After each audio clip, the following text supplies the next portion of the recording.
Bora,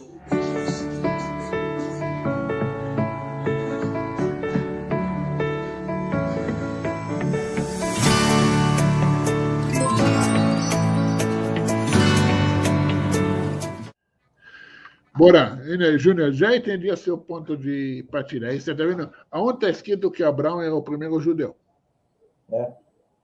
Ninguém falou isso? Se alguém falou isso, está errado, porque mesmo você falou, judeu é chamado judeus por causa de Judá, que o neto dele, o bisneto dele. Ok? Porque a casa real é de Judá. O nome oficial é povo de Israel. Okay? Abraão não pode ser o povo de Israel porque ele é o avô de Israel. Então, eu não sei aonde você tirou isso. Então, você já vê que seu ponto de partida está errado. Okay?